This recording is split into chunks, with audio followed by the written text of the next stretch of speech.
যখন জুতে হাতত লিচ্ছে, আপনার বলেন তো এই মুসল্লি কার ভয় লিচ্ছে? চোরের ভয়ে না আল্লাহর ভয়ে? সেজদা দিচ্ছে কার আর ভয় করছে কার?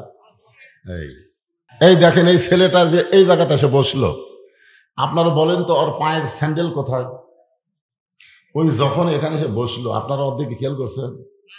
আপনার তো নিচে বসে আছেন, খেয়াল নাই।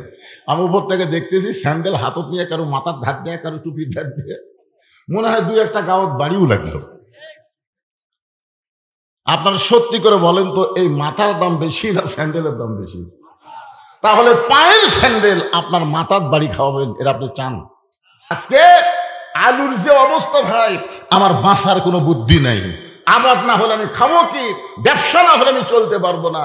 প্রত্যেকটা জায়গায় মোড়ে মোড়ে আল্লাহ সেট করে রাখছে। ধরে কোন কথা ঠিক কিনা? আপনার বলেন তো খাওয়ানোর মালিককে, বাঁচানোর মালিককে, চলানোর মালিককে? তাহলে আপনি কেন বলতেছেন আবাদ না হলে খাবো কি? এরকম লোক আছে না? আবাদ না হলে কি খাবে? আল্লাহ কোরআনে বলেন ওয়ামা মিন দাব্বাতিন ফিল আরদি ইল্লা আলাল্লাহি রিজকুহা। আল্লাহু আকবার। খাওয়ানোর মালিককে। একটু মনোযোগ দিয়ে শুনবেন। মুসা তুর পর্বতে গিয়া দাঁড়িয়ে আছেন আসামের মতন, আপনি মসজিদে গিয়া কার সামনে দাঁড়ান? আচ্ছা খুব খেয়াল করে বলেন তো, আপনি যখন মসজিদে যায় এরকম হাত বাঁধতে দাঁড়ালেন কার সামনে? তো মুসা নবী তুর পর্বতে গিয়ে কার সামনে দাঁড়াছে? কিছুক্ষণ পরে আল্লাহ বলতেছে মুসা অনেকক্ষণ হলে দাঁড়িয়ে আছো, তোমার খবর কি? মুসা বলতেছে আলহামদুলিল্লাহ। তো মুসা আলাইহিস সালাম চিন্তা করতেছে আল্লাহ যখন আমার খবর শুনবার চালো, তাহলে আমিও আল্লাহর খবর শুনি। একটু সাহস আছে তো, আল্লাহর সাথে কথা বলতে বলতে সাহস আছে। তো বলতেছে আল্লাহ আপনার খবর কি? যে বলছে আল্লাহ আপনার খবর কি, আল্লাহ বলতেছেন মুসা আমি আল্লাহ কেমন আছি যদি জানবার চাও, ইযহাব ইলা ফিরাউন ইন্নাহু তাগা। ফিরাউনের কাছে যাও, কারণ ফিরাউন আর জাগাত নাই, সীমা লঙ্ঘন করছে। সীমা লঙ্ঘন বোঝেন? এই সীমা লঙ্ঘন করার কারণে আজকে হাসিনার অবস্থা কি? হাসিনা 5 বছরের ভোট লিয়া 15.5 বছর থাকছে। জোরে খান কথা ঠিক কিনা? পরে আর ভোট দেয়নি, সীমা লঙ্ঘন করে বিনা ভোটে হয়ে গেছে।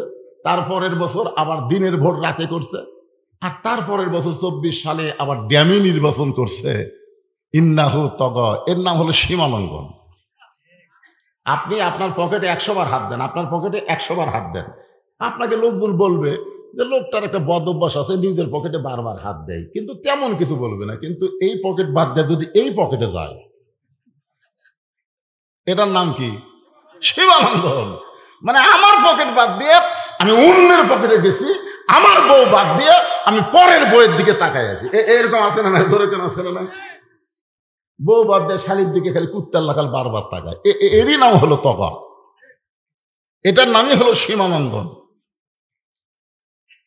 এখন মুসা আলাইহিস সালাম আল্লাহ কেমন আছে জানার জন্য ফেরাউনের দরবারে গেছে। ফেরাউনের দরবারে গিয়ে দেখে ফেরাউন জিকির করতেছে আনা রব্বুকুমুল আলা, আনা রব্বুকুমুল আলা। 41 সালের আগে আমাকে নামাইকে জিকিরের সাইজ হলো আনা রব্বুকুমুল আলা, আমি হলাম সবচাইতে বড় আল্লাহ। আল্লাহ কই 41 সাল লাগবে না, 24 সালের 5ই আগস্ট তোকে ভারতে পলান লাগবে। জোরে কোন কথা ঠিক কি না? একটু মনোযোগ দিয়ে শুনবেন।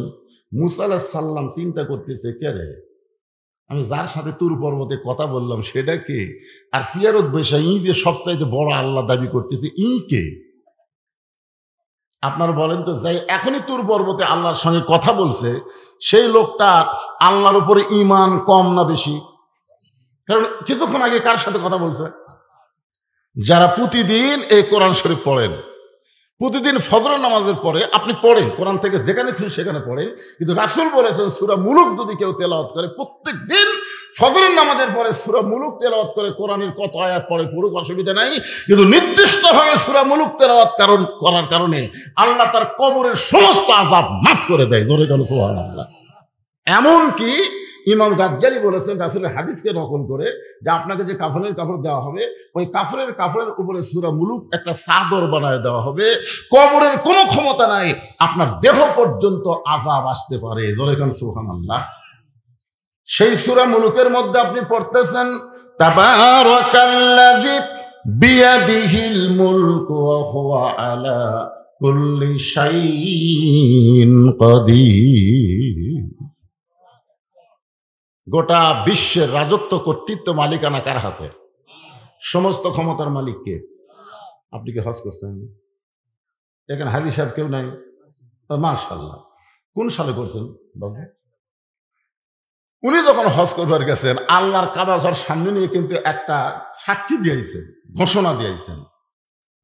আমিও দিছি, যারা হজ করছেন সবাই দিচ্ছেন, লব্বাইক আল্লাহুম্মা লব্বাইক লব্বাইক লা শারীকা লাকা লব্বাইক ইন্নাল হামদা ওয়ান নি'মাতা লাকা ওয়াল মুলক লা শারীকা লাক। আপনারা বলেন তো লাকা ওয়াল মুলক লা শারীকা লাকের বাংলা অর্থ কি? এই যে আল্লাহর কাবা ঘরের সামনে আপনি বলে আসলেন, রাজনীতির ভিতরে, রাজত্বের ভিতরে একমাত্র আল্লাহ ছাড়া আমি অন্য কাউকে স্বীকার করি না। আপনি আল্লাহর কাবা ঘরের সামনে এই স্বীকারোক্তি দিয়ে আপনি বাংলাদেশের বিমানবন্দরে নামার পরে মানুষের দল করবেন, আপনি যতই নামের আগে হাজি লাগেন আপনার হজ কবুল হবে না। হজের আগে যা করছেন, হজের পরে কোনো মানুষের দল করা যাবে না। জোরে বলেন কথা ঠিক? কারণ আপনি একেবারে আল্লাহর কাবা ঘরের সামনে বললেন। মনোযোগ দিয়ে শোনেন, ফেরাউনের দরবারে মুসা গিয়া দেখতেছে ফেরাউন জিকির করতেছে কার? আল্লাহ। এটাই বুঝলেন? আনা রব্বুকুমুল আল্লাহ। আমি হলাম, আনা মানে কি? আমি হলাম রব্বুকুমুল আল্লাহ, সবচাইতে বড় আল্লাহ। মুসা নবী হাত চুলকাচ্ছে। মুসা নবীর হাতত বল আছে না নাই? যে হাতের চর দিয়ে আজরাইলের চোখের মুনি উল্টে দিছে। কি মনে করতেছেন মুসা নবীর হাতের মধ্যে পাওয়ার আছে না নাই? আজরাইল খালি সালাম দেয়নি, সালাম না দেয় বলতেছে ও আল্লাহ নবী মুসা আমি আপনার জান কবজ করবার চাই। মুসা বলতে না, আজরাইল কই কি রে আমার ডাকতেছে, তার মানে সবাই গজল গায়ে বারের মতন ফিরে যাও রে আজরাইল মিনতি করিয়া কই তোমারে। আর মুসা নবী কি বলতেছে? আয়। আজরাইল যেই মুসা নবীর দিকে আসতেছে সঙ্গে সঙ্গে মুসা যোগাযোগ করছে কার সাথে? আজরাইল আসতেছে আর মুসা তার আগে আল্লাহকে বলতেছে আল্লাহ আমি একটা নবী আমারে সালাম না দিয়ে জান কবজ করবার চাই। ই তো মস্ত বড় বেয়াদব। আল্লাহ বলতেছে তুমি কি করবা? বলার কান সারাতে একটা চড় মারলো। আল্লাহ মুসা তুই কোথায় আর আজরাইল কোন জায়গায়? ওর সাথে তুই পারবি? মুসা বলতেছে আল্লাহ তুমি কি মনে করছো আমি একলা চড় মারবো? আল্লাহ কয় তোর সঙ্গে কে থাকবে? মুসা বলতেছে আমি বিসমিল্লাহ বলে শুরু করবো। কি বলে? সর্বপ্রথম বাংলাদেশ স্বাধীনতার পরে যিনি বিসমিল্লাহ বলে কাজ শুরু করেছেন তিনি হলেন শহীদ প্রেসিডেন্ট জিয়াউর রহমান। দরকার কথা ঠিক কিনা? আপনার বলেন তো বিসমিল্লাহর মধ্যে বরকত আছে না নাই? হ্যাঁ, 4 সালে হজ করবার গেছে তো, আমি প্রথম গেছি 11 সালে। আরাফার ময়দানে গেলেই বোঝা যায় যে শহীদ জিয়া কি মানুষ। ধর্ম নিরপেক্ষতা বাদ দিয়ে তিনি বিসমিল্লাহ বলে যেই মাত্র মারছে চর, আল্লাহ দেখতেছে বিসমিল্লাহ মানে আমিও সাথে আছি। এখন যদি মুসা নবীর চর আজরাইলকে না লাগে তাহলে আমার ক্ষমতা কোন জায়গায়? মুসার হাতের সঙ্গে আল্লাহর কুদরতি হাত জোড়া দিয়া এমন একটা চর মারছে আজরাইলের চোখের মনি উল্টে গেছে। যখন আপনাকে জান কবজ করবে আসবেন না তখন দেখবেন এক চোখ উল্টা না। এই উল্টা কে দিছে? কথা কয় না, কে দিছে? তাহলে মুসা নবীর হাতত পাওয়ার আছে না নাই? চিন্তা করতেছি এখন আল্লাহর সাথে কথা বলে আসি আর এটি দেখতেছি সবচাইতে বড় আল্লাহ। মুসা যখন হাত চুলকায় এমন সময় আল্লাহ বললেন উদউ ইলা সাবিলি রাব্বিকা বিল হিকমা মাউইযাতিল লিল হাসানা। রে মুসা আমি ফেরাউনকে মারার জন্য তোকে পাঠাইনি, আমি আল্লাহ কেমন আছি এইটা দেখার জন্য তোকে প্রেরণ করেছি। মুসা বলতেছে আল্লাহ কি করব? আল্লাহ বলতেছেন হিকমতের সঙ্গে দাওয়াত দাও। সঙ্গে সঙ্গে মুসা বললেন লা ইলাহা ইল্লাল্লাহু মুসা কালিমুল্লাহ। যেই কইছে লা ইলাহা ইল্লাল্লাহ মুসা কালিমুল্লাহ, সঙ্গে সঙ্গে ফেরাউন লাভ দিয়ে উঠছে। আপনারা বলেন তো লা ইলাহা ইল্লাল্লাহর পাওয়ার আছে না নাই? এতক্ষণ যেই ফেরাউন কি অহংকার মারতেছে সিয়ারত বসে, কিন্তু যেই লা ইলাহা ইল্লাল্লাহ শুনছে সঙ্গে সঙ্গে ফেরাউন লাভ দেবে, এই মুসা তোর আল্লাহর জিকির করবি, তোর আল্লাহর যাকাত যা, আমার রাজত্বের মধ্যে তোর আল্লাহর কোনো জিকির চলবে না। তো মুসা বলতেছে তাহলে বাঁটা দে, বাঁটা দে, তোর কতটুকু আল্লাহর কতটুকু এটা বাঁটার দরকার আছে না নাই? আপনাদের এলাকায় কি কোন, বাঁটা দে না মাপা দে? দুটাই কয়। এখানে আঙ্গুল দিয়ে দেখাচ্ছে বাঁটা দিচ্ছে। হুজুর এর দেখতেছেন না, এগুলো সব জমি আমার হুজুর। এই সাইডে যা দেখতেছেন আমার ভাইয়ের, এই সাইডে যা দেখতেছেন আমার চাচার, এই পুকুর পুষ্করে সব আমার। তো সবই যদি তোমার বাঁটা নিলে আল্লাহ, তোরকে আল্লাহটা দেখবার গেলে 2 মিনিট হাঁটা লাগবে হুজুর। আল্লাহটা আমি দেখাবার পারতেছি না, এখানে নাই, দেখবার গেলে কয় মিনিট হাঁটা লাগবে? 2 মিনিট হাঁটা মসজিদের সামনে গিয়ে বলতেছে হুজুর এখানেও আল্লাহর কিছু ছিল না, আমার চাচা 10 শতক আল্লাহ দান করছে, আর আমরা গোটা গ্রামের লোক টাকা পয়সা তুলে আল্লাহ ঘর বানিয়ে দিছি। ফেরেশতারা বলতেছে আল্লাহ এই দেশের নাম কি? যেই দেশে তোমার কিছু নাই, আর চাচা জায়গা দিলে জায়গা পাও, টাকা দিয়ে তোমার ঘর বানায় দেয়, ওই দেশের নাম কি? আল্লাহ বলতেছে ওই দেশের নামই বাংলাদেশে। ওই দেশের মানুষ খালি মসজিদকে আল্লাহর ঘর বিশ্বাস করে, গোটা বাংলাদেশ আল্লাহর এটা বিশ্বাস করে না। মসজিদ যেমন আল্লাহর, গোটা বাংলাদেশ আল্লাহর বিশ্বাস করলে মানুষের কোনো আইন বাংলাদেশে চলতো না, আল্লাহর কোরআনটা বাংলাদেশ চলতো। জোরে কোন কথা ঠিক? আওয়ামী লীগ কোন, বিএনপি কোন, জাতীয় পার্টি কোন, যে দলই করুক দেখেন, মসজিদ যে আল্লাহর এ ব্যাপারে কোনো সন্দেহ কথা কয় না। আওয়ামী লীগও কিন্তু দেখাচ্ছে ওই যে আল্লাহর ঘর, বিএনপি বলতেছে আল্লাহর ঘর, জামাত কয় আল্লাহর ঘর, তাবলিগ কয় আল্লাহর ঘর। তো সব দলের মুসলমান আল্লাহর ঘর বিশ্বাস করে, এই জন্য মসজিদের মধ্যে যাই দেখবেন কোনো দলাদলি হয় না, সবাই মিলে পায়ের গোড়ালির সঙ্গে গোড়ালি মিল করে কাতার সোজা করে। ধরে করার কথা ঠিক কিনা? আওয়ামী লীগ যদি 4 গোল সামনে যায়, বিএনপি হাত ধরে টান মারতেছে, যাই না তাই আওয়ামী লীগ ওর মুখের দিকে না তাকায় পায়ের দিকে তাকায় বলে আমি খেয়াল করিনি ভাই, মানে কে টান মারলো ওদিকে খেয়াল নেই। ফেরেশতা কয় আল্লাহ তোমার ঘরের মধ্যে ঢুকলে 14 দল 20 দল ভাঙ্গা কাতার সোজা হয়, কিন্তু এরা বাইরে গেলে এত দলাদলি করে কেন? আল্লাহ বলতেছে মসজিদ যে আমার এরা সবাই বিশ্বাস করে, কিন্তু বাইর সাইড যে আমার এই বিশ্বাস করে না। যেদিন বাংলার মুসলমান বিশ্বাস করবে মসজিদও তার, গোটা বাংলাদেশও তার, সেদিন মসজিদের সৌন্দর্য আল্লাহ গোটা বাংলাদেশে চালু করে দিবে। তো এখন ফেরাউন কি বলতেছে? বাঁটা দে। মুসা বলতেছে বাঁটা দে, তোর কতটুকু আল্লাহর কতটুকু। সঙ্গে সঙ্গে ফেরাউন বলে মুসা আমার রাজত্বের মধ্যে আনা রব্বুকুম আলা জিকির চলবে, লা ইলাহা ইল্লাল্লাহ চলবে না। সঙ্গে সঙ্গে মুসা নবীর চুল খাড়া হয়ে গেল। মাথার চুল কি হয়েছে? খাড়া হয়ে টুপির ভিতর দেবার আছে। মুসা নবী যখন রাগ করে তখন সব চুলগুলা খাড়া হয়। আল্লাহ বলে মুসা তুমি যেভাবে রাগ করেছো আমার অর্ডার হলো এখন তুমি দৌড় দাও। মুসা বলতেছে আল্লাহ কেবল মোশান দিচ্ছি। আল্লাহ বলতেছে আমার অর্ডার হলো দৌড় দাও। 15.5 বছর আমরা দৌড়াদৌড়ি করছি, এখন দৌড়াননি। আর হাসিনা কি বলে আমার ভয়ে বিএনপি বাড়ির থাকে না, আমার ভয়ে জামাত বাড়ি ছাড়ছে, আলুর বাগুড়ের মধ্যে লুকে আছে। আমার কি মনে করতেছে মুসা নবীকে ফেরাউনের ভয় করছে? কথা পায় না রে ভাই, চুল খারাপ হয়ে গেছে এখন লাগাবি।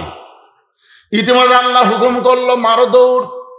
আল্লাহর হুকুমকে পালন করতে মুসা যখন দৌড়ায় ফেরাউন বলতেছে আমার ভয়ে দৌড়ায় রে সাঙ্গ পাঙ্গ, চলো আমরা ফেরাউনকে একটু ধাওড়ায় রেখে আসি। কিছুক্ষণ পর মুসা নবী তাকায় দেখে ফেরাউন তার দলবল নিয়ে আসতেছে। আল্লাহ বলে মুসা রে পিছন দিকে তাকাস না, সামনের দিকে দৌড়া। মুসা বলতেছে আল্লাহ দুনিয়ার সমস্ত মানুষ মনে করবে আমি মুসা ফেরাউনের ভয়ে দৌড়াই। আল্লাহ বলতেছে মানুষ কি মনে করলো সেটা পরের কথা, জাগা মতো যা, আমি আল্লাহ ওরে সাইজ করব। 24 সালের 5ই আগস্ট আসা লাগবে তো, তার আগে তো সাইজ হবি না। কারণ বিএনপিরা সব ঘরের মধ্যে আছে, জামাত ইসলাম কুটি লুকা ছিল, খুঁজে পাওয়া যাচ্ছিল না। হায় হায়, জামাত যা ছিল বোঝাই যাচ্ছিল না। বিএনপি মাঝে মধ্যে একটু ভাড়া বাড়ছে, কিন্তু ও যে ভয় দেখায়। কিন্তু মুসার দুষ্টি আবু সাইদ রংপুরে যখন দুই হাতকে প্রসারিত করে দিল, আল্লাহ তখন একটা জায়গা দিছে। জোরে কোন কথা ঠিক কিনা ভাইজান? একটু মনোযোগ দিয়ে শুনবেন। ফেরাউন তার সাঙ্গপাঙ্গ নিয়ে দৌড়াই, মুসা নবীও দৌড়াই।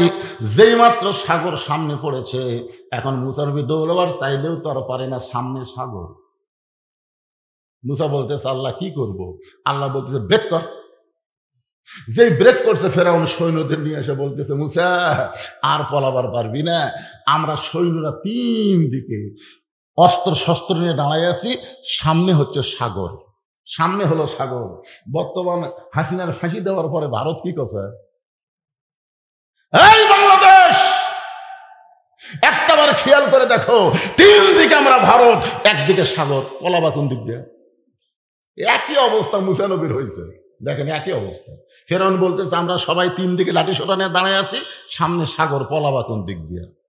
সঙ্গে সঙ্গে আল্লাহ জানাই দিলেন নাসরুম মিনাল্লাহি ওয়া ফাতহুন কারীব ওয়াবাশশিরিল মুমিনিন। আমার সঙ্গে যারা পারেন তারা পড়েন হাসবিয়াল্লাহু নিমাল ওয়াকিল ওয়া নিমাল মাওলা ওয়া নিমান নাসির। আল্লাহ বলে মুসা তোমার হাতের মধ্যে কি আছে? বলে লাঠি, মারো বাড়ি। মুসা বলতে আছে আল্লাহ যত লক্ষ লক্ষ লাঠি নিয়ে খাড়ায় আছে, এটি আমার এক লাঠির খাওয়া আছে? আল্লাহ বলে মুসা আমি কোন জায়গায় বাড়ি ওরে কইছি? সাগরে একটা বাড়ি বসাও। মুসা নবী যেই সাগরে বাড়ি মারছে আল্লাহর প্রতি ভরসা করে, সঙ্গে সঙ্গে সাগরকে আল্লাহ 12 লাইন রাস্তা বানায় দিয়েছে, সামান্য কয়েকজন সঙ্গী নিয়ে। মুসা নবী আল্লাহর শুকরিয়া আদায় করার কারণে ওই সাগরের তলদেশে এক নিয়তে 4 রাকাত নামাজ আদায় করেছে।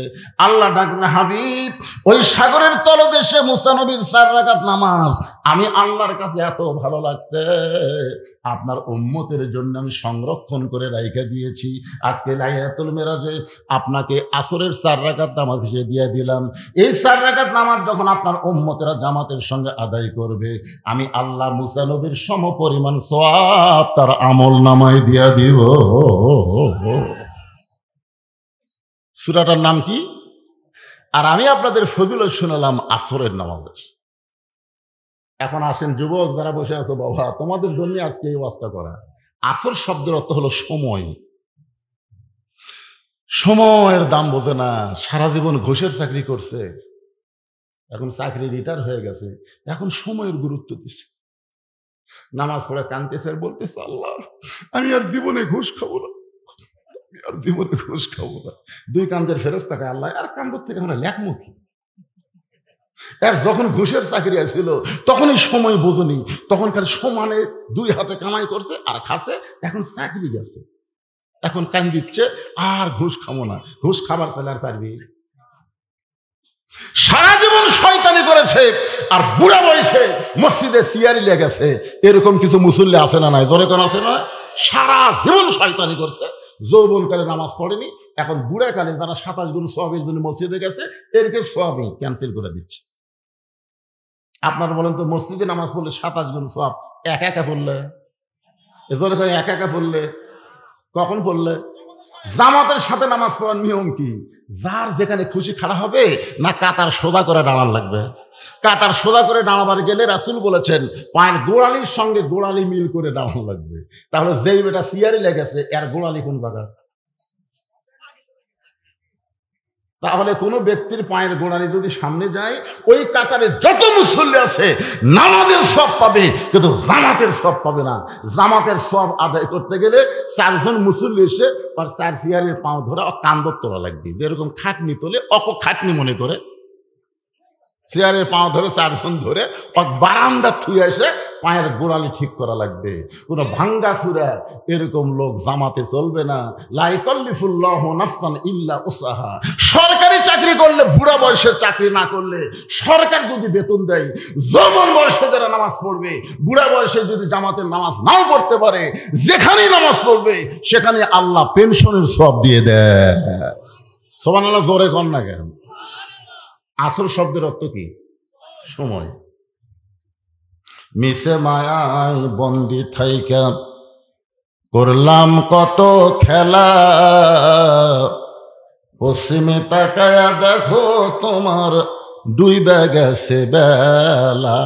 কি বুঝতেছেন আমার ভাই, ওই ভাই, আমাকে বেলা ডুবে যাচ্ছে ভাই,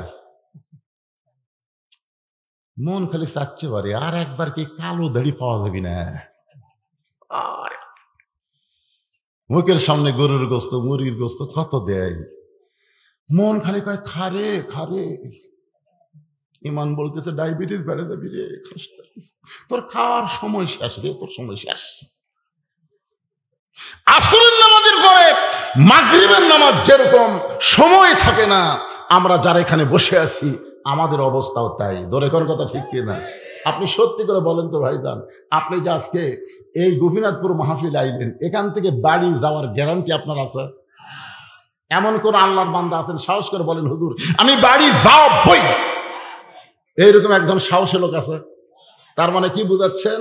যে এখান থেকে বাড়ি যাওয়ার গ্যারান্টি যদি না থাকে, তাহলে মাগরিব এশার নামাজ বাদ দিয়া যেই যুবকেরা ওয়াজ শুনতেছে এর কে খবর কি?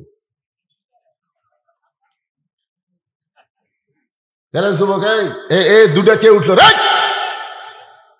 এখনই নিয়ত করেন, এখনই ওটার যদি নিয়ত থাকে এখনই যান। কদ্দূর পর্যন্ত আপনি যাবার পারেন আল্লাহ দেখবি। জোরে কর কথা ঠিক করে, কদ্দূর পর্যন্ত বলতেছে ভাই এখন বাড়িতে যাচ্ছে, যা গোপীনাথপুরের রাস্তা তুলতি ওইদিকে ভুটভুটি মারা দিতে বাড়ির যাব, তোকে হাসপাতাল যাওয়া লাগবে। জোরে কর কথা ঠিক কিনা ভাইজান? সময়ের গুরুত্ব আল্লাহ দিয়েছে, এই জন্য সময়ের শপথ করেছেন আল্লাহ। সময় অত্যন্ত গুরুত্বপূর্ণ একটা সাবজেক্ট। সেই সময়ের শপথ করে আল্লাহ বললেন ইন্নাল ইনসানা লাফি খুসর, নিশ্চয় মানুষগুলো ক্ষতির ভিতরে। আদর করে মানুষ আল্লাহ বানায়া কেমনি দিবেন ক্ষতির মধ্যে ফেলিয়া। বোম মারছে? হ্যাঁ আচ্ছা ঠিক আছে, অসুবিধা নাই। মানে দেখেন সময়, মোটর সাইকেলে যদি এখনই যাওয়া লাগতো চাকা বাসলে রাস্তার মধ্যে পড়ে যেত। ধরে ঠিক কিনা ভাই? আহারে ভাইজান একটু খেয়াল করেন, আল্লাহ মানুষকে লক্ষ্য করে বলেছেন ইন্নাল ইনসানা লাফি খুসর, শব্দের অর্থ হলো নিশ্চয়ই মানুষগুলো ক্ষতির ভিতরে। আমরা যারা এখানে বসে আছি সবাই কি মানুষ? জোরে কোন সবাই কি? তাহলে আমরা কার মধ্যে? এ কথা কে বলছেন? কেন বললেন? ক্ষতির মধ্যে আমরা পড়ব না।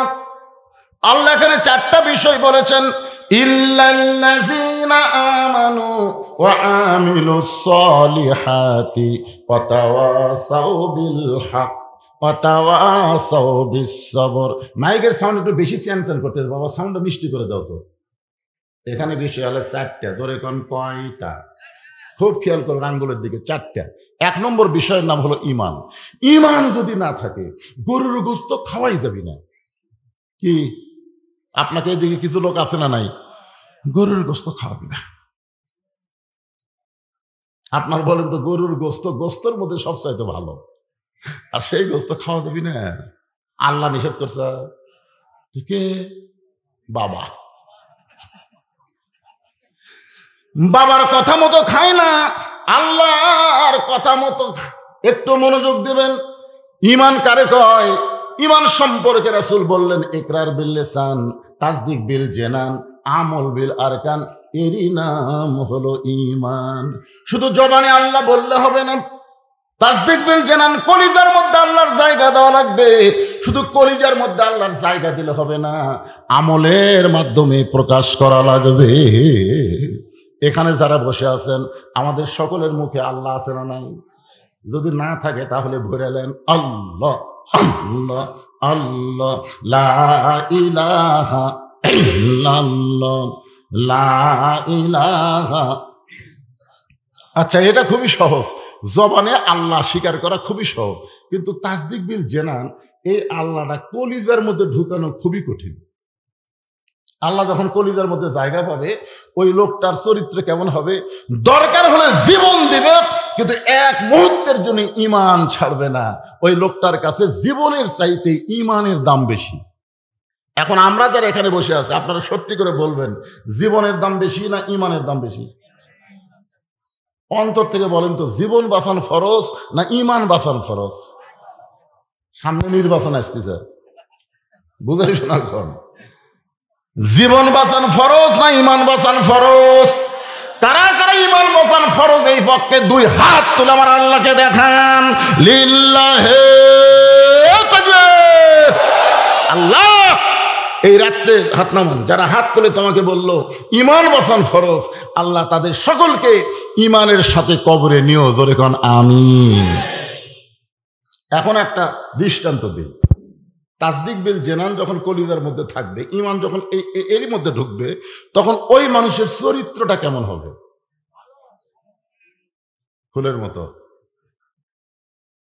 একটা মানুষের নাম বলি, নাম হলো মতিউর রহমান নিজামী। নাম শুনছেন? হ্যাঁ, মতিউর রহমান নিজামী সাহেবের নাম শুনছেন? একটা দলের একসময় আমির ছিল, আমির। ওনাকে উকিল বলতেছে যে স্যার, যে কোনো সময় আপনার ফাঁসি হবে, যে কোনো সময়, কিন্তু আপনি যদি বাঁচতে চান রাষ্ট্রপতির কাছে একটা দরখাস্ত লেখেন। রাষ্ট্রপতি যদি আপনাকে দয়া করে মাফ করে দেয়, তাহলে আপনার মৃত্যু হচ্ছে না। আপনার বলেন তো, ফাঁসি আর মৃত্যু এই দুইটার মধ্যে তফাৎ কি?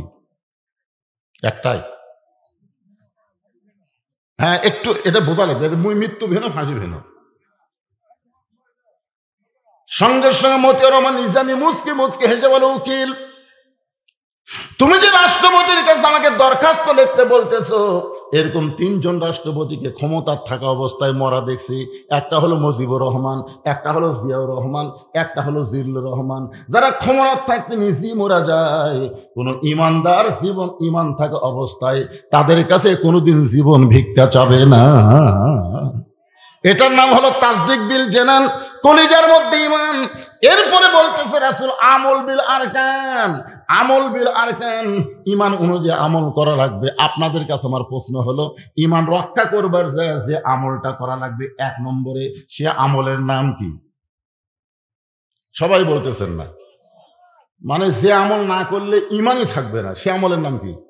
আরো জোরে। লা সালাতা লা ঈমানা। যার ঈমান, নামাজ নাই, তার ঈমান নেই। এক কথা নাই রে, আবার ড্যাম কি? রাসূল বলেছেন, মান তারাকা সালাতু মুতাম্মিদান ফাকাদ কাফারা। ইচ্ছা করে একটা ওয়াক্ত নামাজ যারা বাদ দিল, তারা অবশ্যই আল্লাহর সঙ্গে কুফরি করলো। এখন কারা কারা মাগরিব এশার নামাজ বাদ দেওয়া শুনতেছেন? আপনারা চিন্তা করে দেখেন, এক ওয়াক্ত আপনি 2 ওয়াক্ত বাদ দিলেন, তাহলে আপনার খবর কি? সূরা আসরের 2 নম্বর বিষয় হলো আমিলুস সালিহাত। এখন আপনারা বলেন, 42 বছর হলে আমি নামাজের ওয়াজ করতেছি। কত বছর? আল্লাহ কোরআনে 82 জায়গায় নামাজের কথা বলেছেন। আমি বক্তা 42 বছর হলে নামাজের ওয়াজ করতেছি, আর আল্লাহ কোরআনে সবচেয়ে বেশি নামাজের কথা বললেন। এরপরও বাংলাদেশের মুসলমান দাবিদার নামাজ আদায় করে না। ধরে কোন কথা ঠিক কি না? এখন এই নামাজ আদায় করার জন্য বক্তার ওয়াজ দেওয়া হবে না, বক্তার ওয়াজ দেওয়া হবে না। বর্তমানে বাংলাদেশের মুসলমানকে যদি আমরা নামাজি বানাবার চাই, তাহলে আল্লাহর কোরআনে রাষ্ট্র লাগবে। কথা বলেন, সত্য কথাটা বলেন। যেই কোরআনের ওয়াজ শুনতে আইছেন ভাইজান, এই কোরআনটা আসলে কি বোঝা লাগবে না? হযরত ওমর ফারুক শুধুমাত্র আল্লাহর কোরআন দেখার জন্য, এই কোরআনটা কি নিজে তো জানি, তারপরে নিজের চোখে আবার দেখার জন্য। আপনারা তো খালি শুনেই যাচ্ছেন, দেখার মতন সুযোগ হচ্ছে না। তবে আমরা এবারে একটু বক্তারা বলতেছি, সব দেখা হলো শেষ, আগামীতে দেখব এই কোরআনের বাংলাদেশ। জোরে কোন কথা ঠিক কিনা? আমরা বলতেছি, কিন্তু দেখা হবে কিনা আল্লাহ ভালো জানে। কি সব দেখেননি? আপনারা সব দেখেননি, কিন্তু এটা কি দেখছেন? এটা খালি শুনেই যাচ্ছেন। এক এক বক্তা এক এক ঢঙ্গের ওয়াজ করতেছে, যাচ্ছেন আর বলছেন, কিন্তু এই এলাকার মধ্যে এবার কার ওয়াজ সাটলো রে? তখন বলতেছে, মানে বক্তার ওয়াজ শুনতেছেন, যে দেখার কোনো সুযোগ নেই। কিন্তু হযরত ওমর আল্লাহর কোরআন দেখার জন্যে মদিনার অলিগলি ঘুরতে গিয়ে হঠাৎ দেখতে পায় দুই পাহাড়ের মাঝখানে বিস্তীর্ণ মরুভূমি। ওই মরুভূমির মধ্যে একজন রাখাল উট আর দুম্বা চড়ায়। হযরত ওমর আল্লাহর কোরআনকে দেখার জন্য রাখালকে সালাম দিলেন, আসসালামু আলাইকুম রাখাল ভাই, আমার পেটে ক্ষুধা লাগছে, আমি উটের এক পেয়ালা দুধ চাই। রাখাল মুস্কি মুস্কি হাসে।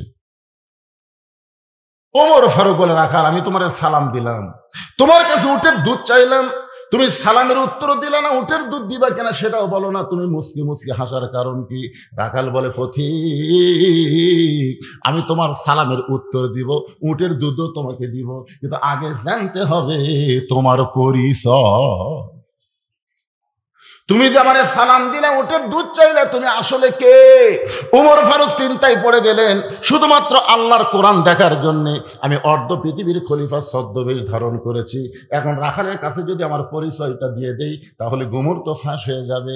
ওমর যখন এই চিন্তা করতেছে, আল্লাহর কোরআন বলে, ওমর রাখাল যখন তোমার পরিচয় চাইছে, তুমি আসল পরিচয় দাও। তোমার আসল পরিচয় তুমি ওমর না, আসল পরিচয় তুমি খলিফা না, আসল পরিচয় তুমি বজলু না, আসল পরিচয় তুমি বক্তা না, আসল পরিচয় হলো মিল্লাতা আবিকুম ইব্রাহিম হুয়া সাম্মাকুমুল মুসলিমিন। আসল পরিচয় হলো তোমার জাতির পিতা ইব্রাহিম, যিনি তোমার নাম রেখেছে মুসলমান। ওমর ফারুক বলে, রাখাল ভাই আমার পরিচয় যদি জানতে চাও তাহলে আমার পরিচয় হলো আমি একজন মুসলমান। রাখাল মুসকে মুসকে হাসে। ওমর ফারুক বলে, আবার হাসো কেন? বলে, হাসার কারণ হলো তুমি আসল না নকল। ওমর ফারুক তো চিন্তা পড়ে গেল, কারণ মুসলমান তো মুসলমানই, যেরকম কথা ঠিক কিনা? ওমর ফারুক বললেন, রাখাল মুসলমান তো মুসলমানের মধ্যে আসল নকল কি? রাখাল বলতে আসল মুসলমান যারা হবে তারা চাওয়ার ব্যাপারে সতর্ক থাকবে। আসল মুসলমান জীবন যাবে কিন্তু আল্লাহ ছাড়া কারো কাছে কোনোদিন হাত পাতাবে না। সুবহানাল্লাহ কন না কেন? আসল মুসলমানের স্বীকারোক্তি হলো ইয়াকা নাবুদু ও ইয়াকা নাস্তাইন, আমরা গোলামি করি কার? তাহলে হাত পাতাবো কার কাছে? তো তুমি যদি আসল মুসলমান হও, তুমি দুধ চাইলে কার কাছে? চুম করছো, ওর ফেরক চুম করছো। ওরে বাবা রে, আল্লাহর কোরআন যখন দুনিয়াতে চালু থাকবে, উমর যদি ভুল করে একটা রাখাল পর্যন্ত তার ভুল ধরার সাহস পাবে। সুবহানাল্লাহ কন না কেন? আপনারা বলেন তো, বর্তমান বাংলাদেশে কোন জায়গায় আল্লাহর আইন চালু আছে? আছে? মসজিদের মধ্যে ইমাম টাইটেল পাস, তারপরে কামেল পাস, তারপর দাওরা পাস, ইমাম সাহেব কোরআনের হাফেজ, এতগুলো যোগ্যতা ইমামের আছে। তারপরে ইমাম যদি আসরের 4 রাকাত নামাজে 3 রাকাতে বসে, সাধারণ একজন ভ্যান চালক ওই 2 নম্বর কাতারে আছে, কে রে? আসরের বই তো 2 রাকাত পর 4 রাকাত পর, কিন্তু হুজুর যে 3 রাকাত বসলো। আল্লাহু আকবার! যে আল্লাহ আকবার কাছে ইমাম মনে মনে করে যতই লোক মাদে, আমি 41 সালের আগে উঠবো না। আপনারা বলেন তো, এই মনে করে ইমাম যদি বসেই থাকে তাহলে সমস্ত মুসল্লি ওই ভ্যানালার পক্ষে না নেতার পক্ষে? কেন ভ্যানালার পক্ষে? ইমাম তোমাকে আমরা ইক্তেদা করব ততক্ষণ, তুমি নবীর তরিকা মোতাবেক নামাজ পড়াবে যতক্ষণ। নবীর তরিকা বাদ দিয়ে তুমি নিজের তরিকা বানালে লোকমা দেব, যদি না দাঁড়াও তোমাকে বাদ দিয়ে নতুন একটা ইমাম বানাবো। কারণ মসজিদ হলো আল্লাহর ঘর, একমাত্র আল্লাহর আইন চলবে, মানুষের কোনো নীতি চলবে না। ধরে কোন কথা ঠিক? ওমর ফারুক চোখের পানি নিয়ে বলে, রাখাল চাওয়ার ব্যাপারে আমার ভুল হয়ে গেছে, রাখাল চাওয়ার ব্যাপারে আমার ভুল হয়ে গেছে। ওমর ফারুক বলে, রাখাল ভুলটা যখন স্বীকার করছো তাহলে আল্লাহ তোমাকে তওবা করার সুযোগ দিয়েছে। যে আল্লাহ তাআলা আমাদেরকে দয়া করে রহম করে আজকের এই জান্নাতের বাগানে কবুল করেছেন, আমরা খুশি না বেজার? তাহলে জবান খুলে সমস্বরে সকলে বলবো, রব্বানা লাকাল হামদ হামদান কাসীরান তাইয়িবান মুবারাকান ফীহি। আমরা আল্লাহর প্রশংসা করলাম। আমাদের মতো ভাগ্যবান কেউ নাই, এমন একজন আল্লাহ পাইছি যার লয় নাই ক্ষয় নাই। আয়াতুল কুরসির প্রথমেই দেখবেন আল্লাহ বলতেছেন, আল্লাহু লা ইলাহা ইল্লা হুয়াল হাইয়ুল কাইয়ুম। চেয়ারম্যান সাহেব যাচ্ছে, হ্যাঁ কান্দাবার কথা না।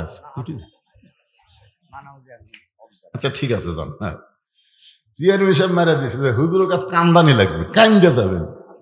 কি কথা! বাংলাদেশের মানুষ কোন জায়গায় কান্দা লাগবে এটাই জানে না। বাপ মরলে কান্দে না, একটা দুধের গাভী মরছে কান্দিচ্ছে। বাপ মরছে কয় বয়স হলে তো মরবি, বয়স হলে ওরে কি ধৈর্য রে, ওর চোখত পারি নাই। আর দুধের একটা গাভী দেখে গেছে 2 লাখ টাকা দাম করছে, কিন্তু একটা হার্ট ফেল করে মরিছে। ওরে কান্দন ভাই, গরু মরলে কান্দে, বাপ মরলে কান্দে না। এরা কোন সময় কান্দা লাগবে জানি না। পরে কোন কথা ঠিক কি না? আল্লাহর প্রশংসা করার কারণ হলো গফিরাতপুর হিন্দু জায়গার মধ্যে মুসলমানের বসবাস। সরল বলেন, নাম কি? গুপি নাথপুর। এই জায়গায় থাকা লাগতো ভগবানের দল, কিন্তু ভগবানের গোষ্ঠী নাই, সব আল্লাহর বান্দারা বসে গেছে। ধরে কোন সুবহানাল্লাহ। এটা ভাগ্য, ভাগ্য। আমাদের ভাগ্য এত ভালো যে আমরা বিশ্ব নবীর উম্মত হওয়ার তৌফিক পেয়েছি। বলেন সুবহানাল্লাহ। নিদানে আখেরাতে তরাইতে পুলসিরাতে কান্ডারি হইয়া নবী পার করিবেন সেই তরণী।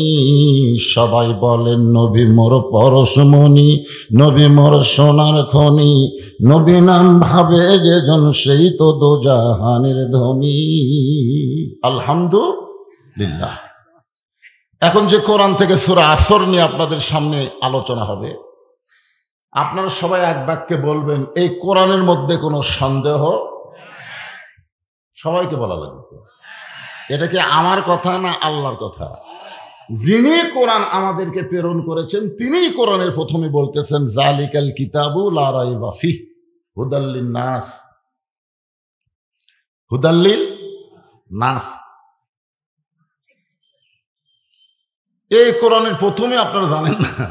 আমি বক্তা ইচ্ছা করে ভুল করলাম, এই কারণেই করলাম আপনাদের কাছে আমি জানবার চাচ্ছি। কারণ এখানে যদি আল্লাহ হুদাল্লিন নাস বলতো তাহলে একটু ফাঁক ফুঁক থাকতো, যে যায় আসবে মাহফিলে তারা হেদাত পাবে, কিন্তু না, এখানে আল্লাহ মুত্তাকিন শব্দ ব্যবহার করে বুঝাই দিলেন কোরআন থেকে পাইকারি হারে হেদাত পাওয়া যাবে না, কোরআন থেকে হেদাত নিতে গেলে মুত্তাকি হওয়া লাগবে। জোরে কোন কথা ঠিক কি না? তো সেই কোরআন আজকে আপনাদের সামনে ছোট্ট একটা সূরা, খুব খেয়াল করবেন, সূরা আসর। আসর শব্দের অর্থ হলো সময়। ধরে বলেন কি? আচ্ছা, 5 ওয়াক্ত নামাজের মধ্যে একটা নামাজের নামও কিন্তু আসরের নামাজ, নাই নাকি? হ্যাঁ, লাইলাতুল মিরাজে আল্লাহ যখন নবীকে 5 ওয়াক্ত নামাজ দিচ্ছেন, আমরা অনেকে বলি নবী 50 ওয়াক্ত পাইছিল। আসার সময় মুসা নবীর সাথে দেখা হলো, মুসা নবী বলল যে আপনার উম্মতেরা 50 ওয়াক্ত পারবি না, আপনি কমাইলে আসেন। নবী আল্লাহর কাছে গেলে আল্লাহ 5 ওয়াক্ত কমাই দিল, 45 ওয়াক্ত নিয়ে আসতেছিল। মুসা নবী বলল পারবে না। এভাবে নবী 9 বার গেছে। কয়বার? শেষে 5 ওয়াক্ত আছে। মুসা নবীর সঙ্গে যখন দেখা হলো, মুসা নবী বললেন এই 5 ওয়াক্তও পারবে না। নবী বললেন আর কমাবার চাই না। এ ওয়াজ বক্তা করেছে, শ্রোতারা শোনার সময় শুনে ওয়াজ শুনে যাচ্ছে আর বলতেছে যদি মুসা নবীর সাথে দেখা না হতো, মানে শ্রোতারাই গল্প করতেছে, যদি দেখা না হতো তাহলে 24 ঘন্টার মধ্যে 50 ওয়াক্ত নামাজ আমরা কেমনে পড়তাম রে? কি ভাবতেছেন? যে রাসূল নিজেই বলেছেন ইন্নী বুইসতু মুআল্লিমান, নিশ্চয় আমি শিক্ষক হিসাবে দুনিয়াতে প্রেরিত হয়েছি। জোরে কোন সুবহানাল্লাহ। এ কথাটা আল্লাহ নবী বলেছেন। নবী শিক্ষক হিসেবে দুনিয়াতে এসেছেন। নবীকে শিক্ষা দেওয়ার মতন যোগ্যতা কারো নাই, একমাত্র শিক্ষক হলেন আমার আল্লাহ। জোরে বলেন কে? তো মুসা নবী বলতেছে পারবি না, আবার দান, পারবি না, আবার দান, পারবি না, আবার দান। যে নবীর জুতার পরশে আল্লাহর আরশ ধন্য হয়, সেই নবীকে 9 বার পাঠানোর মতন যোগ্যতা মুসা নবীর নাই। জোরে কোন কথা ঠিক কথা বলেন না কেন ভাইজান? আপনারা বলেন তো, বাইতুল মুকাদ্দাসে যে 2 রাকাত নামাজ হলো, কয় রাকাত? এই 2 রাকাত নামাজের ইমামতি কে করছে? মুসা নবী না আমাদের নবী? এই নামাজ পাওয়ার আগেই কিন্তু 2 রাকাত নামাজ পড়ছে। আল্লাহর আরশে যাওয়ার আগেই এই দুনিয়ায় বাইতুল মুকাদ্দাসে নবী 2 রাকাত নামাজ পড়াছেন। তার মানে বোঝা গেল ওই সময় মুসা নবী ইমাম হওয়ার যোগ্য হয়নি, ইমাম হয়েছে আমাদের নবী, যার কারণে আমাদের নবীর একটা ডিগ্রি হলো ইমামুল আম্বিয়া, ইমামুল মুরসালিন। এখন 50 ওয়াক্ত হোক, আমরা যেটা পাইছি সেটাই ওয়াজ করতেছি। কয় ওয়াক্ত? জোরে বলেন না কেন, কয় ওয়াক্ত? 5 ওয়াক্ত নামাজের মধ্যে 3 ওয়াক্ত নামাজ তাড়াতাড়ি হয়। আসরের নামাজের পরই কিছুক্ষণ পরে মাগরিবের নামাজ, তার কিছুক্ষণ পরই এশার নামাজ। কিন্তু এশা থেকে ফজর, ফজর থেকে জোহর, এই 2 ওয়াক্ত লম্বা সময়। জোরে কোন ঠিক কিনা? আপনারা বলেন তো, এশা থেকে ফজর আর ফজর থেকে জোহর, এই 2 ওয়াক্ত লম্বা কেন? অবশ্যই কারণ আছে, আছে না নাই? আসরের পরে মাগরিব, মাগরিবের পরে এশা, যে হারে খালি কিছুক্ষণ পর পরে নামাজ আসতেছে, এইভাবে যদি আসা শুরু হয় একটা বিরক্তই লাগে। কে রে আসর পরে কেবল চাটা খাচ্ছি, ইতিমধ্যে আবার আজান। আপনারা বলেন তো, কোরআন হাদিস পড়ে যতটুকু আপনারা পেয়েছেন, একমাত্র বান্দা ছাড়া অন্য কেউ জান্নাতে যাবার পারবে না। এ কারণে আল্লাহ বলেছেন, ফাদখুলি ফি ইবাদি ওয়াদখুলি জান্নাতি। যে আল্লাহর বান্দা হবে, আল্লাহ কেবলমাত্র তাদেরকেই জান্নাতে প্রবেশ করাবে। সুবহানাল্লাহ বলেন। এই বান্দা 2টা দলের মধ্যে হবে। আল্লাহ কোরআনে বলেছেন, অমা খলাকতুল জিন্না ওয়াল ইনসা ইল্লা লিয়াবুদুন। কেবলমাত্র জিন এবং ইনসানকে আল্লাহর ইবাদতের জন্যই সৃষ্টি করা হয়েছে। বলেন সুবহানাল্লাহ। ইবাদত ছাড়া কোনো কাজ নাই তো। কার ইবাদত? আল্লাহ। আমরা আল্লাহর ইবাদত করব, বিনিময়ে আল্লাহ আমাদেরকে জান্নাত দিয়ে দিবেন। বাকি তো জান্নাত কি পাচ্ছেন না পাবেন? বাকি বাকি বাকির উপরে খুব একটা ঝাঁকি নাই। জান্নাত বানাইছেন কে? আল্লাহ বানায়নি। আল্লাহ হুকুম দিয়েছেন, আল্লাহর হুকুমে ফেরেশতারা বানাইছেন। আল্লাহ কোনো কাজই করে না, আল্লাহর কোনো কাজ নাই, আল্লাহ খালি হুকুম করে। ধরে কোন কি করে? হাকিম হয়ে হুকুম করে। আল্লাহ কোনো কাজ করে? এই যে আমরা এখানে বসে আছি, এটা কে দেখতেছে? আল্লাহ ফেরেশতা পাঠাইছে।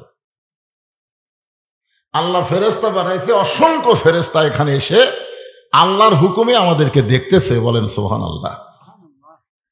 আমরা সারা জীবন যে পাপ করি, নেকি করি, এগুলো কি আল্লাহ দেখে না? কিন্তু লেখে কে? দেখছেন? এগুলো ফেরেশতারা লেখে, 2 কান্দে 2টা ফেরেশতা আছে। তো আল্লাহ জান্নাত বানাইছেন ফেরেশতার মাধ্যমে। আল্লাহ হুকুম করেছেন, আল্লাহর হুকুম অনুযায়ী ফেরেশতারা জান্নাত তৈরি করেছেন। ফেরেশতাদের সর্দারের নাম হলো ফেরেশতা জিবরাইল। একদিন সাহস করে আল্লাহকে বলতেছে, আল্লাহ এত বড় জান্নাত বানাইলাম, এই জান্নাতটা একটু দেখবার চাই।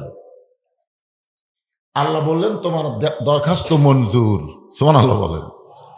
ফেরেশতা জিবরাইল চমকে উঠছে যে আল্লাহ চাওয়া মাত্রই আপনি আমাকে দিয়ে দিলেন।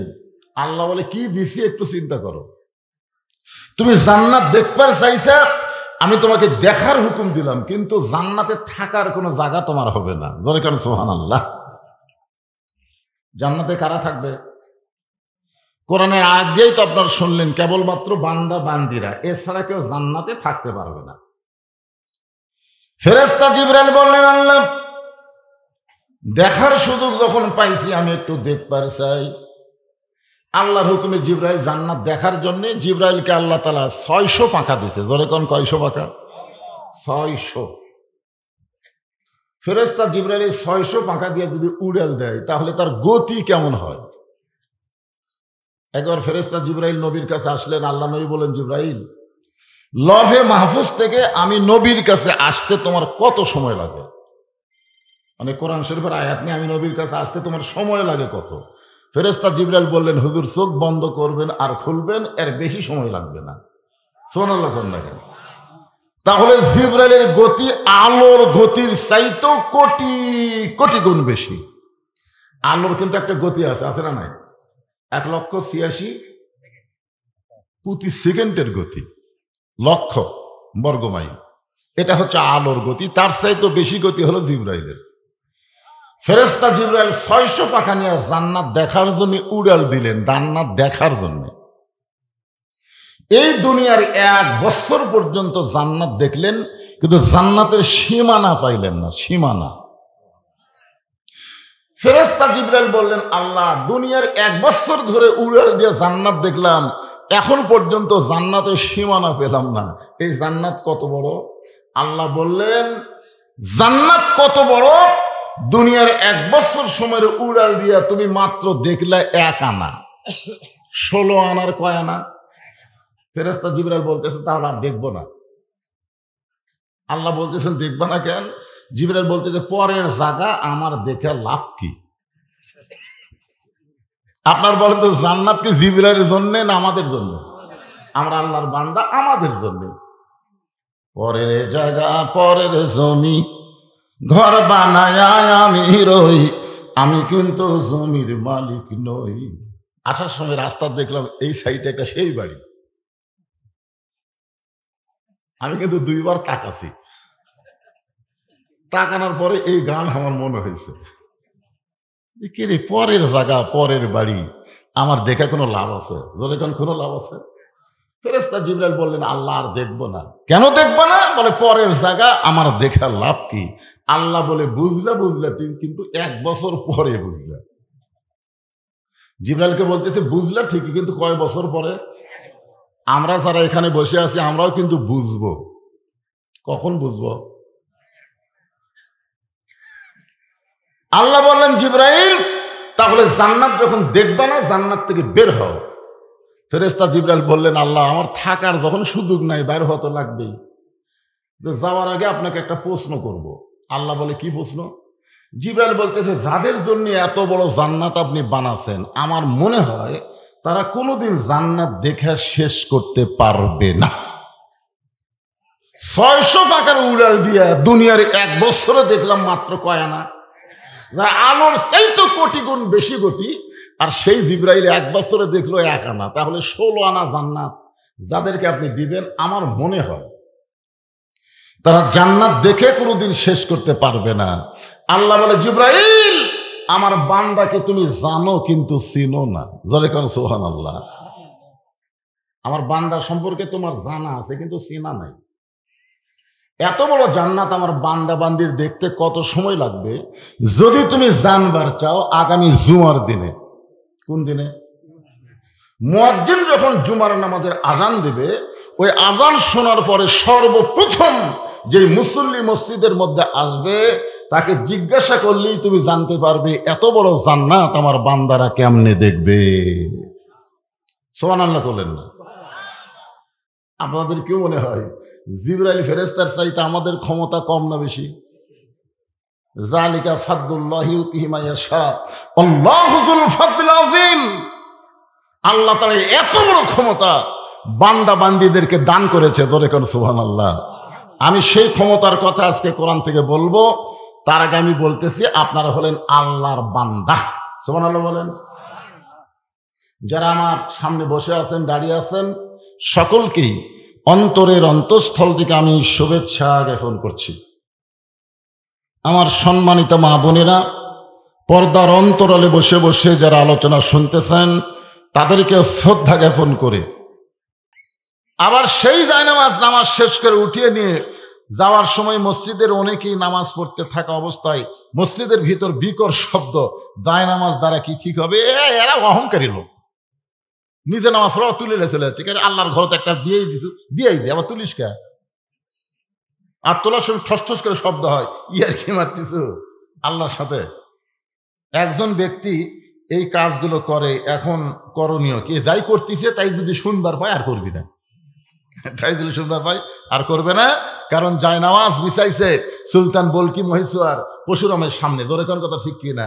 আপনার এখন তো জায়নামাজের পাওয়ার আছে না নাই? বিশাল পাওয়ার।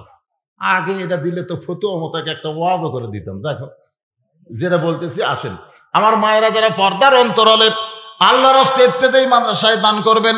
এখন যেই কথাটা বলতেছিলাম, ওসমান গনি যেই মাত্র সাহাবী বলতেছে, রাখাল, যাকে তুমি তিরস্কার করে কানা কানা বলতেছো, এই মহামানবকে তুমি চিনো? এই মানুষটা হলো আল্লাহ নবীর ডবল জামাই ওসমান গনি। সঙ্গে সঙ্গে রাখাল চিল্লায় বলে, আমি বারান্দায় নামাজ পড়ি, আমি ভিতরের কাউরে চিনি না, আমি ভিতরের কাউরে চিনি না, কিন্তু ওই পথিক আমার সর্বনাশ করছে। উমর ফারুকের দিকে রাখাল আঙ্গুল দেখায় বলতেছে, ওই পথিক আমার সর্বনাশ করছে, ওই পথিক আমারে কইছে, হযরত উমরকে যদি দেখতে চাও তাহলে সামনে কাতারে নামাজ পড়ো। আমার সারা জীবনের সাধনা, হয়তো উমরকে আমি এক নজর দেখতে চাই, শুধু উমরকে দেখার জন্য বারান্দা থেকে সামনে কাতারে আইছি ভাই, কিন্তু উমরের জায়গায় যদি ওই পথিককেই আমি আবার মেহরাবের মধ্যে দেখতে পাই, তাহলে তোমরাই বলো লোকমা দেওয়া ছাড়া তো আমার উপায় নাই, আমি আল্লাহু আকবার লোকমা দিব। ওই পথিককে মেহরাব থেকে বের করে ওই জায়গায় হযরত উমরকে আমি এক নজর দেখতে চাই। হাজার হাজার সাহাবীরা কান্দে, মসজিদ নববীর মধ্যে সমস্ত সাহাবী যখন কাঁদতেছে, রাখাল চিল্লায় বলে, আল্লাহ বারান্দায় নামাজ পড়া ভালো, এই ভিতরে কেন কান্দা কান্দি শুরু হয়ে গেল? ওসমান গনি বলে, রাখাল ভাই, ভিতরে কান্দার কারণ হলো তুমি যারে পথিক পথিক বলতেছো, তিনি হলেন হযরত ওমর। গাছের গোড়া কাটলে গাছটা যেমন পড়ে যায়, রাখাল তেমনি পড়ে গেলেন মেহরাবের ভিতরে, কাটা মুরগির মতন ছটফট করে কান্দার বলে, আমিরুল মুমিনিন, আমি আপনাকে তওবা পড়াইছি, আমি আপনাকে মুনাফিক কইছি, আমি আপনাকে ভণ্ড কইছি, এত কথা বলেছিল আমির, অধম রাখালকে আপনি কিছুই বলেন নাই। এই কথা বারবার বলে যখন রাখাল কাঁদতেছে, এমন সময় হযরত ওমর এক টানে রাখালকে তুলে বুকের সঙ্গে জাপটে ধরে কপালে একটা চুমা খায়। সমস্ত মুসল্লি সাহাবারা চিল্লায় বলে, আমিরুল মুমিনিন, যে রাখাল বলতেছে আমি আপনাকে তওবা পড়াইছি, আমি আপনাকে মুনাফিক কইছি, আমি আপনাকে ভণ্ড কইছি, সেই মানুষটার বুকের মধ্যে নিয়ে কপালে চুমা দিয়ে আপনি কি বুঝাবার চান? ওমর ফারুক বলে, রাখাল ভাই, তোমার এত কথা হজম করার পিছনে কারণ হলো আমি তোমাকে দেখি নাই, তোমার ভিতরে আমি আল্লাহর কোরআন দেখতে পাই। কোরআন শুধু ওয়াজ শোনার কোনো কিতাব না, কোরআন শুধু বক্তৃতার কোনো কিতাব না, কোরআন মোতাবেক জীবন চালানোর কিতাবের নামই হলো কোরআন। এই জন্য আল্লাহ বলেছেন, অনুনাজ্জিলু মিনাল কোরআনি মা হুয়া শিফাউ ওয়া রাহমাতুল লিল মুমিনিন। এর স্লোগান হলো, সব সমস্যার সমাধান দিতে পারে আল কোরআন, সব সমস্যার সমাধান আল কোরআনের আলো।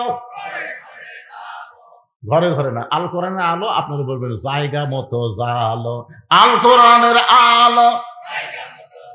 এই জায়গা মতো মানে সব জায়গায়, কোন জায়গা বাদ হওয়া যাবে না, সব জায়গায় আল্লাহর কোরআনের আলোর দরকার আছে না? না, আল্লাহ আজকের এই গোপীনাথপুর পুরোপাড়ার ইত্যাদি মাদ্রাসার কল্পে মাহফিলকে আল্লাহ তুমি কবুল করে নাও।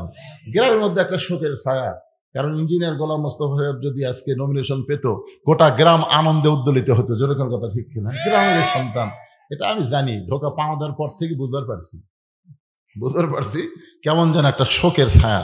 শোক থাকবে না ইনশাল্লাহ। শোককে আল্লাহ শক্তিতে এবং ধৈর্যের মাধ্যমে পুরস্কারে বিবেচিত করুন। জোরে কন আমিন। আল্লাহ পারে কি পারে না? জোরে কন। তো ইজ্জু মান তাশা ওয়া তুযিল্লু মান তাশা বিয়াদিকাল খাইর ইন্নাকা আলা কুল্লি শাইইন কাদির। সম্মান দেওয়ার মালিককে, অপমান করার মালিককে, ভালো মন্দর মালিককে, সমস্ত ক্ষমতার মালিককে আমার আল্লাহ তাআলা এই গ্রামের সন্তানকে আবার 2008 সালের মতন সসম্মানিত করুক। জোরে কোন আল্লাহুম্মা আমিন। এখন ভাইজান দোয়া করা হবে, যিনি যেখানে আছেন আল্লাহর রাস্তায় বসবেন। সকলকে বসার অনুরোধ করে ইস্তিগফার পড়তে যান। আস্তাগফিরুল্লাহ রাব্বি মিন কুল্লি জামবি ওয়া তুবু ইলাইহি, আস্তাগফিরুল্লাহ রাব্বি মিন কুল্লি জামবি ওয়া তুবু ইলাইহি। আমার ডিসেম্বর মাসের 2 তারিখ এই গোপীনাথপুরের মতে আর একটা হিন্দু নাম হরি সারা। জোরে এখন কি সারা? এই এলাকাত কালে হিন্দু নয় বেশি হয়। হ্যাঁ, আরে আগামী কালের কথা বলতেছি না তো। 2 তারিখ ডিসেম্বর মাসের 2 তারিখে আল্লাহ যদি হায়াতে রাখে আবার দেখা হবে কোথায়? কোথায়? আল্লাহ তাআলা বক্তা এবং শ্রোতাকে হায়াতের দান করুক, সবাইকে কবুল করুক। সকলে বলে আল্লাহুম্মা আমিন। দোয়া করে দিলাম। আল্লাহুম্মা আমিন।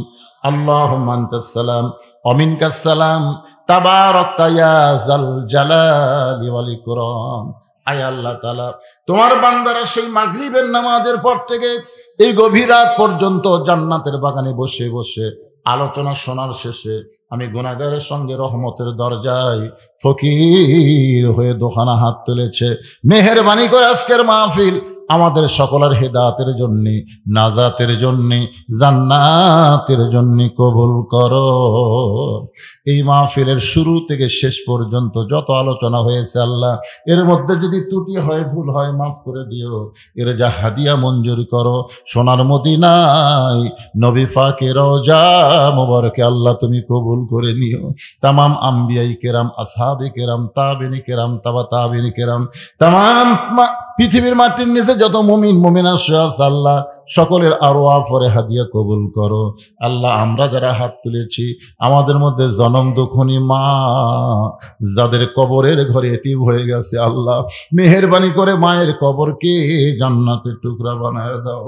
বাবার বাড়ি ঘর সবই আছে, আমাদের এতিম করে থুইয়া নিজে এতিম হইয়া যাদের বাবা কবরে চলে গেছে আল্লাহ, মেহেরবানি করে বাবার কবরকে জান্নাতের টুকরা বানায় দাও।